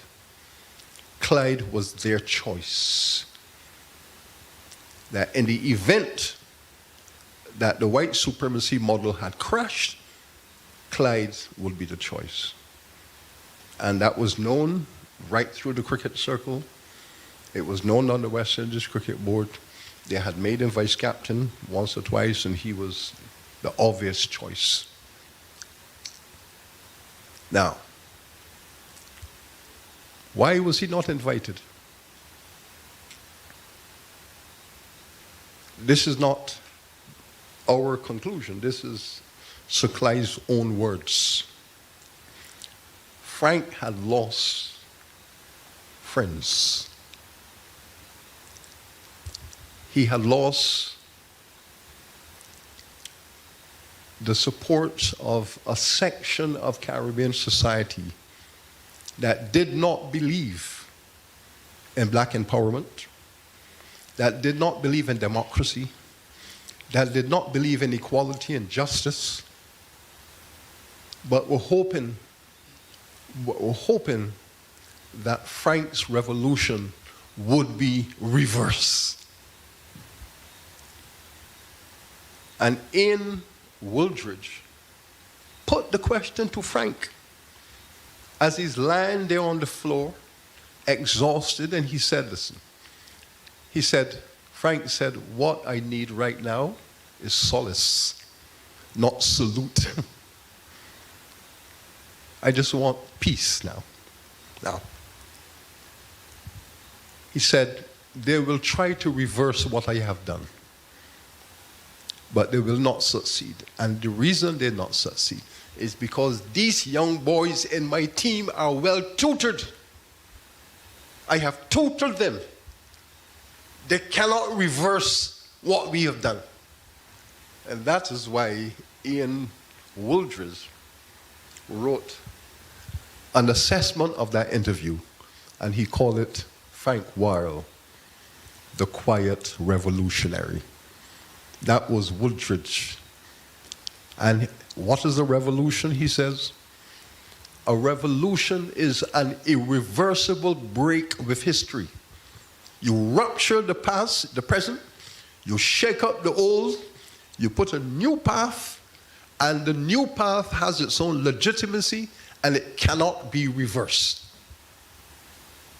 And that is why they're called Frank, the revolutionary, because he put the West Indian world, not only the cricket, but the politics, because then the Jamaican government could say, okay, Frank, you have proven it. We are demanding independence right now because now we can manage our own affairs. And that is why Jamaica and Trinidad, based on Frank's example of global leadership, felt confident that they could say, okay, the point is made. Frank, you have made a point. All we're going to do now is formalize it. Britain, we are coming to sign the independence documents, prepare them. All of that is connected. So Frank came home, no fanfare, and who brought him home? Who brought Frank home? The same man who took him to Manchester, Arthur Lewis. The same Arthur Lewis who was with him as a student in Manchester in 1949 and who was the professor of economics. That same Arthur Lewis is now the vice chancellor of UWI in 1962 and says to Frank, come. Come home with the dignity you deserve. Come to UWI. We will give you a red carpet, director for student affairs services, give you an office, and you are the motivational speaker for the University of the West Indies. And he goes to Jamaica. Then Eric Williams says, no, you've had your year in Jamaica, it's my turn, Trinidad. So he leaves Jamaica, goes down to Port of Spain. Eric Williams made him motivational speaker in the nation, speaking to young people. And Frank is on a different trajectory now to become a motivational speaker for the people of the Caribbean. And he says, I am not interested in politics, quote unquote. I am interested in the sociological problems of the people of the Caribbean. And I will dedicate the rest of my life to resolving the sociological problems, the poverty and the bad housing and all bad education, all of that. That was what Frank went into when he came home to the region. And he said he could do that because he had passed the baton to a young man named Gary Sobers, who would take it from there. Prof, I must say that's a most fascinating unfolding of events. And it's most fitting that you made mention of the 3 W's. My final question to you tonight.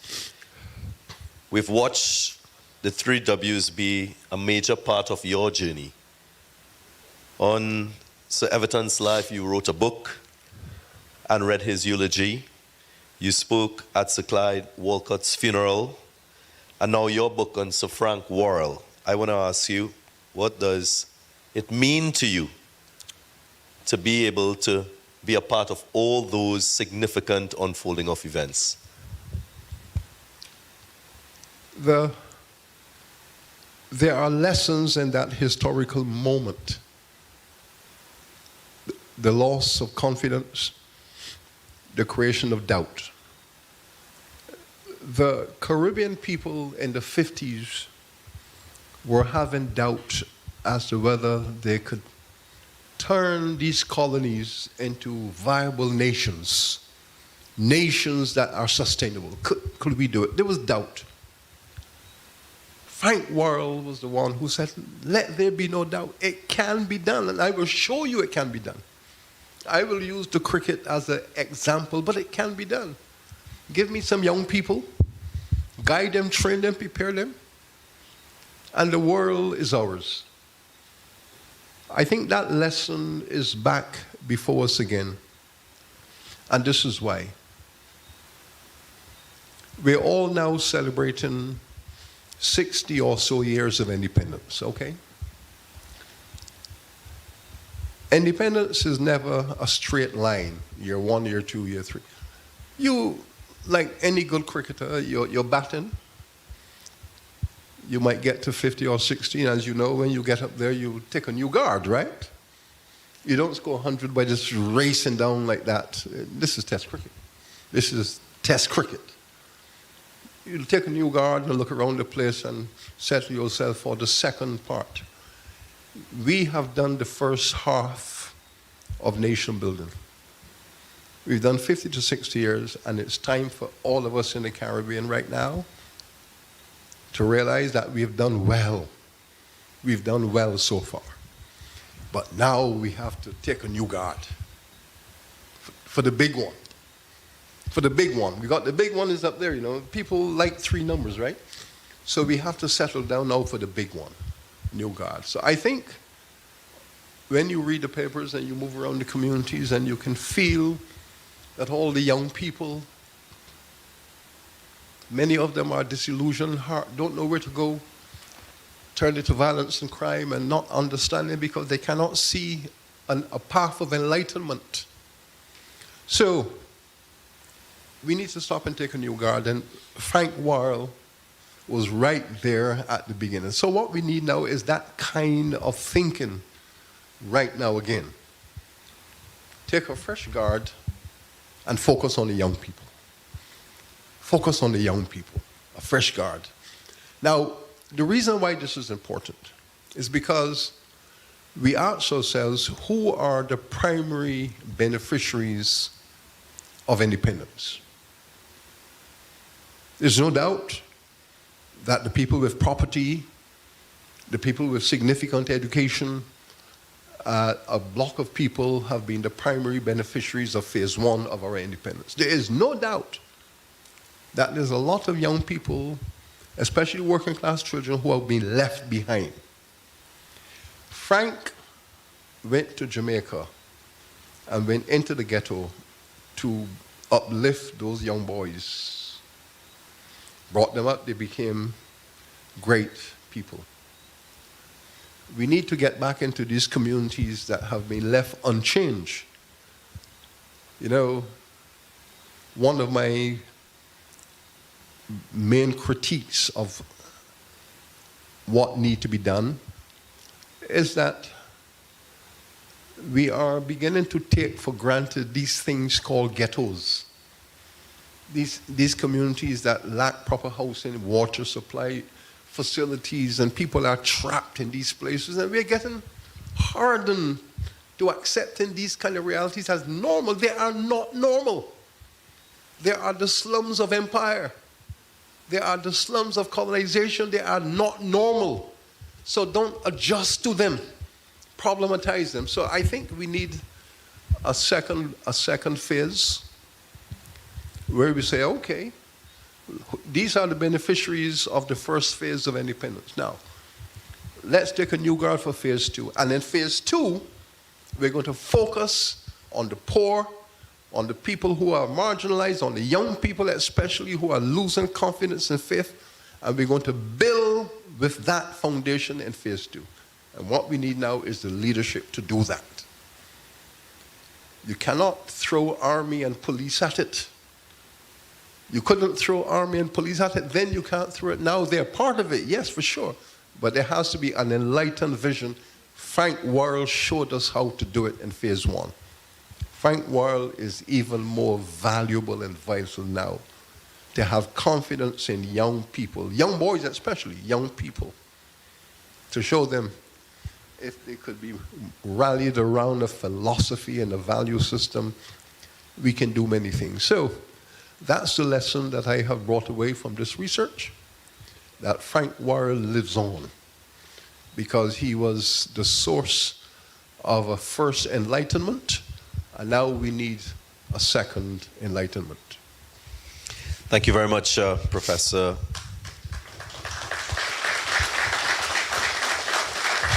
Let me also take the opportunity on behalf of everyone here and all of viewers to congratulate you on that book, Cricket's First Revolutionary. And again, to say that what you've done there is very inspirational in terms of narrating the life and story of Sir Frank Worrell. Ladies and gentlemen, I think it's most fitting for us to put our hands together again and congratulate Professor Hilary Beckles and thank him for this conversation on the great man, Sir Frank Worrell. Thank you very much.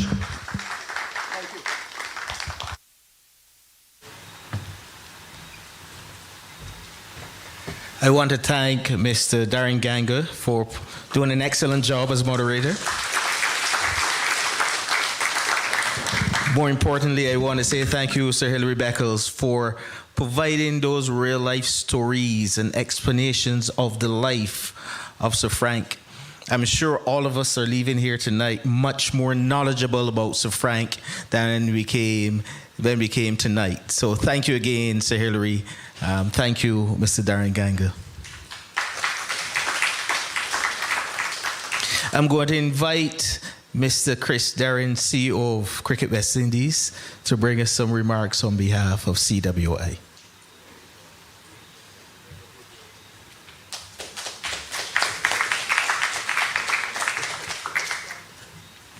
Thank you very much, and I suppose that belated applause was because of all the horrible things we've heard about West Indies Cricket Board of Control.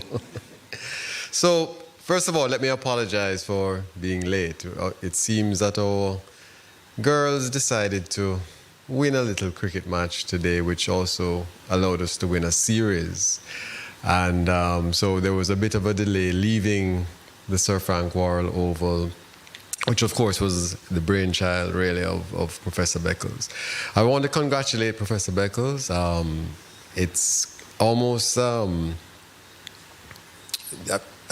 would say ironic, but it's more fortuitous, because I have a couple of my colleagues here tonight with me, and just last week or the week before, I actually put up in my office for the first time 2 pictures that I've carried with me for my entire life. And in fact, before I hung them up, I asked people in the office who they were. And very fortunately, most were able to guess who Frank Worrell was. The other one is Sonny Ramadin. And there's a reason for that. You mentioned how your grandmother was heavily influenced by Frank Worrell. But to my parents, Frank Worrell was a god. To my father, he spoke of Frank Worrell incessantly. So I grew up a Frank Worrell disciple, and really in memory of my father and the bond that I was able to build with my father through cricket and through Frank Worrell. You know, I've kept that picture with me no matter where I went, no matter what corporate position I've had. You know, he has been a guiding light, Sir Frank Worrell. Sonny Ramadin is a little different, because Sonny Ramadin I never knew of, I never saw play, but to my mother, Sonny Ramadin was everything. And I couldn't understand why until I started to understand what Jamaica would have been like when my mother was growing up. In 1950, we went to England and beat England. There were hotels that would not allow my mother to enter because of the color of her skin. My mother's sister was light-skinned, almost white, you would say. My mother had 9 GCE O-levels. Her sister had none. And they went down to a particular bank. I won't call the name since you're already sponsored by a bank. I will say it is not this bank. And her sister, who had no GCE O-levels, was immediately taken behind the counter and given a job. My mother was given a form to fill out, and she never ever heard from that bank again. 9 GCE O-levels, none. One is dark-skinned, one is light-skinned. And so when West Indies beat England in 1950, for her and my father, it was like a revolution. It was the pride. It was not West Indies cricket history. It was history to them. It was momentous. It wasn't cricket. And so when finally, somebody has written something of this magnitude. Our president last night at a wonderful function, just incredible tear-jerking function that we had, made a presentation, and there was a line that he spoke about that it resonated with me. He said, we're teaching about Christopher Columbus in our schools, and we're not teaching Frank Worrell. It's incredible when you think about that. Last night was just an amazing night. And so, and today our girls winning is amazing. So I'm on a hat trick. But last night, it was about celebrating not just the present cricket that we have, and I know it's a heartache for all of us, but it was also an opportunity to celebrate legends of the game. And legends is a word I almost hate to hear and use. We use it so glibly. But when you think about a Frank Worrell as a legend, no, he's more than that. Because it's bigger than cricket. This is not cricket. And when Clive Lloyd and those gentlemen won the first World Cup, again, it's not cricket history. It is history. These guys were leaders. These guys were warriors. They were fighting a fight that was far bigger than this sport. When Friday evening, when most of us were in the hotel and they came in, and you saw the hugging and the tears flowing, it was just amazing. Last night, I saw something that it really brought it home to me. When the legends, the 1975 team, were walking up on stage for their award, behind me, I kept hearing, no, no, no, I'm going to walk. Lance Gibbs, who was in his wheelchair, was refusing to be pushed in a wheelchair. He was going to walk with his teammates. And it was a struggle. It took him forever to get up there. I think I understood. West Indies cricket is very precious to us, guys. And we are going through a revolution. My first sojourn was 28 years ago when I came to West Indies cricket. And the world of cricket was going through a revolution then. Commercial realities had taken place. Television had come into the sport, and you can correlate the decline of West Indies cricket with the growth of international television rights. When we dominated the world in Clive Lloyd's days, television, the commercial gap, I'm not talking the national resource gap, because that's also a huge gap, but the commercial cricket revenues gap between ourselves and England was maybe 12 to 20 million US dollars a year. That was it. Our talent overcame that immediately. By the time I came to West Indies cricket, because of television that had come into the game, the gap was 100 million. That gap grew every year because as pay TV expanded around the world, revenues in those big countries ballooned. So England was getting 150 million US a year from domestic sale of TV rights. West Indies cricket was getting zero. Over 10 years, what happens? One country gets $1.5 billion US dollars in domestic TV rights and invested in their cricket. One country gets zero.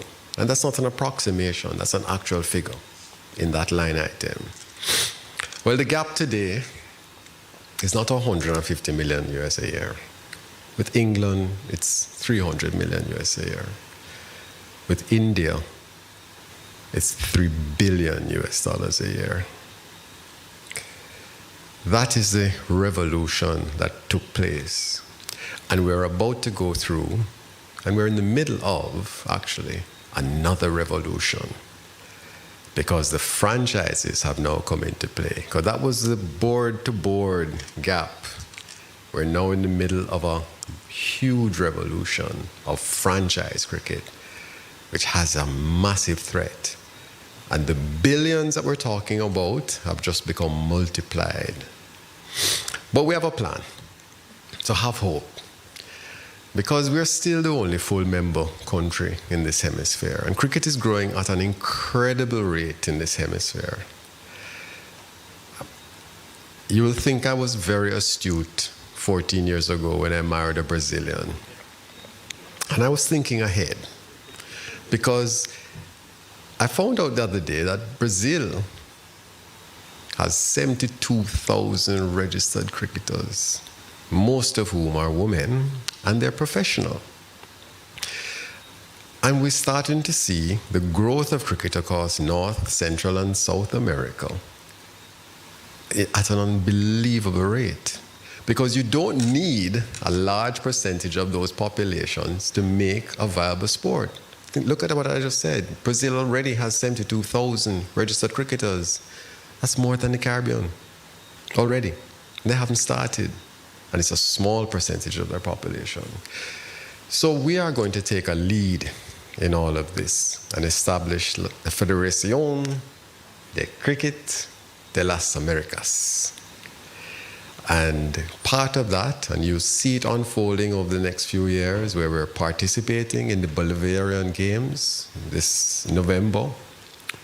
We are going to the Pan Am Games. Cricket is back it is for the first time in the Pan American Games, and it is back in the Olympic Games. And we are on a massive campaign to ensure that the West Indies, maybe not in the form of the West Indies as a curated team, because the regulations don't allow that, but that's not going to stop us from participating. A country is going to participate. And we need everybody's help to lobby, to make sure all voices are heard, because we believe that we're Olympic royalty already. Obadeli Thompsons, the Usain Bolts, the Arthur Wins, the Julian Alfred. We've proven we belong on the world stage. So tonight, as Professor Beckles launches his wonderful book on Sir Frank Worrell, which I hope he will do me the honor of signing when I can get a copy. I hope you will all join us in this quest.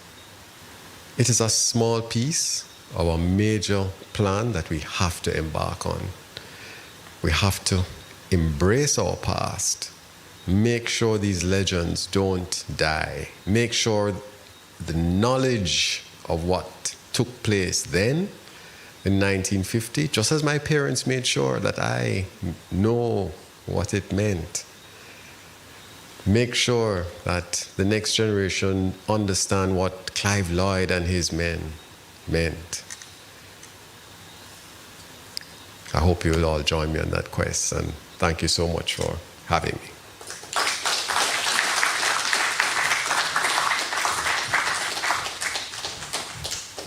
Thank you, Mr. Chris Derrin, for bringing remarks on behalf of CWI. And I'm sure all of the cricket-loving community of the Caribbean will join you in that quest to build cricket, to remember the legends, and to get cricket back where it belongs in the West Indies.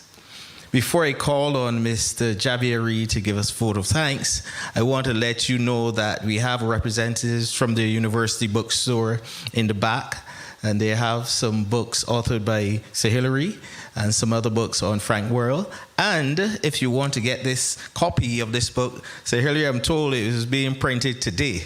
So if you want to order your copy of that book, you can do that in the back too as well.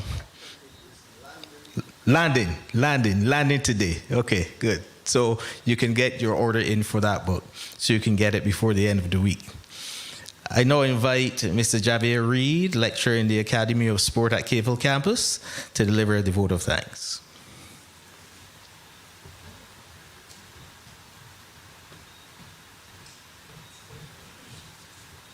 Thank you very much, Mr. Master of Ceremonies, Dr. Rudolph Allen. Distinguished ladies and gentlemen, undoubtedly we have heard a lot. Just permit me to acknowledge some institutions before we get to the real meat of the matter. Kimar, colleague, It's wonderful to have you here. Thank you very much to yourself. Congratulations on your elevation. And thanks to CIBC for continuing to be a true partner to the University of the West Indies. It's been a long history, all the way through school-age cricket. You referenced the work with the Nita Barrow Institute as well too, and we look forward to your expanding support as the bank continues to realize significant profits. We're paying very close attention.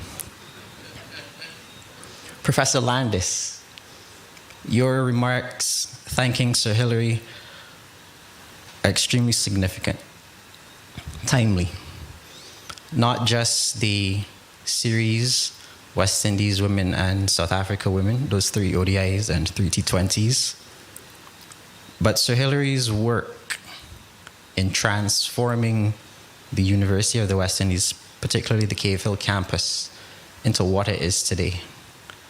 The foresight that has been referenced in his work as it relates to Sir Frank and his vision, it sits squarely with what Mr. Daring just mentioned. CWI has a plan, strategy, vision. You must first have a clear idea of where you want to go before you can move meaningfully. And what Sir Hilary has led over the last few decades, now that I think about it, has been nothing short of extraordinary. So Professor Landis, thank you for that reminder. It is necessary, especially at this point in time.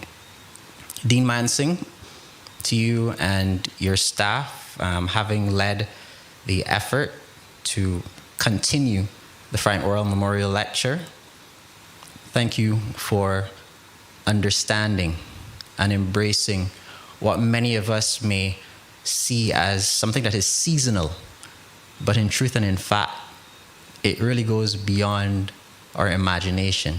And to Darren, thank you for your expert leading as well too. I've had the privilege to captain Sir Hilary Beckles, to ask him for one more. Just give us one more. From this northern end, actually, because he wouldn't run up the southern end hill, right? Or rather, this is the southern end. He wouldn't run up the hill at the northern end. So, Sir Hilary, you have given us much. The historian's job, presenting the facts. But what we will take from here, and I encourage all of you, is the what will we do? You ended by identifying some gaps in our societies. And I think I can take the liberty of saying that I can represent some of the younger people. We have a responsibility. All of us have a responsibility. The university is well placed, and Professor Landis identified the institutions of the university, the CLR James Cricket Research Center, which in itself, Mr. Daring, is significant competitive advantage as CWI looks to build out its own opportunities. Pan American Games 27, LA 28. There are things here, there are opportunities here. Even this chat, Darren and Sir Hilary, is a marketer's dream. I'm pretty sure you can take this on the road, and who knows what you can do. But suffice to say, the University of the West Indies, through its offices, and we want to acknowledge the Principal's Office, the Office of Business Development, the Registrar's Office, security in place, our infrastructural planning services as well too, for facilitating what has happened here, UWITV, all of our viewers and followers online as well, and Caribbean Cuisine, who will take care of us as far as refreshments go. But I just want to end by encouraging all of us. Roger Martin, former dean of the Rotman Business School at University of Toronto, distinguished strategy professor. In the last few years, he's spoken a lot about strategy, dispelling a lot of the myths actually taught in business schools around the world, he said. And his focus has been on the integrative set of steps that position you on the playing field of your choice. That is Sir Frank Worrell, the man who understood the dignity of the human personality in a way that, I don't want to say frankly, but in reality, it is difficult for a lot of us to really get it just yet. So hopefully, when you buy the book, when you watch again the proceedings from this evening, you will understand where he was going, where he was pointing to. His journey was beyond himself, and that is the first sign of true leadership. So, ladies and gentlemen, I want to encourage you to see yourself through the eyes of an individual who saw not only beyond himself for the benefit of those immediately around him, but who understood the true dignity and worth of the human personality, even though he was part of the blockbuster crew. The first blockbusters, West Indies cricket, the 3 Ws. Thank you for your time, and enjoy the remainder of the evening.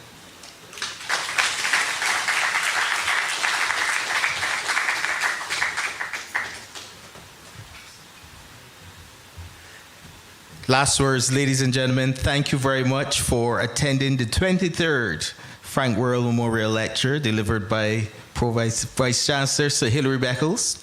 And we look forward to seeing you next year at the 24th Frank Worrell Memorial Lecture. Thank you. Have a good night. You're invited to join us on the outside for some light refreshments.